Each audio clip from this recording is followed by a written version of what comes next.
حج ایک بنیادی رکن ہے اسلام کا، صاحب استطاعت پر زندگی میں ایک مرتبہ فرض کیا گیا ہے۔ اس کا مقصد رضا الہی کا حصول ہے۔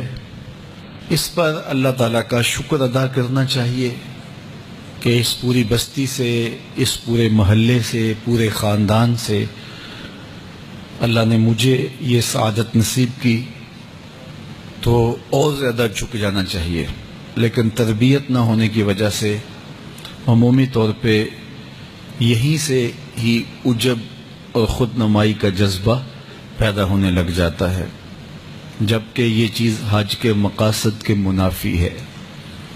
اور وہاں جا کر کے بھی حاجی جس طرح سے اپنے حج کو کیش کروا رہے ہوتے ہیں، سوشل میڈیا آنے کے بعد اب تو ایک ایک ادا اپنے ملنے والوں تک پہنچائی جا رہی ہوتی ہے۔ احرام جو باندھا ہے یہ تو ایک فقیری ہے کہ سلے کپڑے بھی نہیں پہنے اور لباس اتار دیا اور 2 کپڑوں میں کفن کا نمونہ ہے، لیکن اس کی بھی سیلفی اپنے عزیزوں کو بھیجی جا رہی ہے۔ حتیٰ کہ طواف کعبہ یہ دیوانہ وار محبوب کی چوکھٹ کا طواف ہے، اور اپنے مالک کے حضور الہا و زاری کے مناظر تھے۔ یہ خوبصورت مناظر بھی سیلفیوں کی نظر ہو گئے۔ حد تو یہ ہو گئی کہ مواجہ انور کے سامنے رسول کریم کے روبرو، جہاں سانس کا شور بھی اہل نظر مناسب نہیں سمجھتے، وہاں بھی روضہ رسول کی جانب پشت کر کے سیلفی لی جا رہی ہے اور اپنے دوستوں کو بھیجی جا رہی ہے۔ یہ میں حجر اسود کو چوم رہا ہوں، یہ دیکھو میں مائے زمزم پی رہا ہوں، یہ دیکھو میں سائی کر رہا ہوں۔ میدان عرفات الہا و زاری کے مناظر، اللہ کے حضور اپنے گناہوں کی معافی کی درخواست کے لمحے تھے، لیکن ان لمحات کو بھی ہم نے اپنی نمائش کی نظر کر دیا۔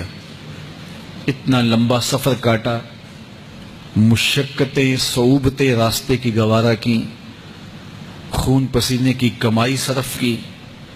زندگی میں ایک مرتبہ اللہ نے موقع نصیب کیا، یہ 6 انچ کی سکرین نے چین وہاں بھی جا کے نہ لینے دیا، اور ہماری ساری محنت جا کے وہاں ضائع ہو گئی۔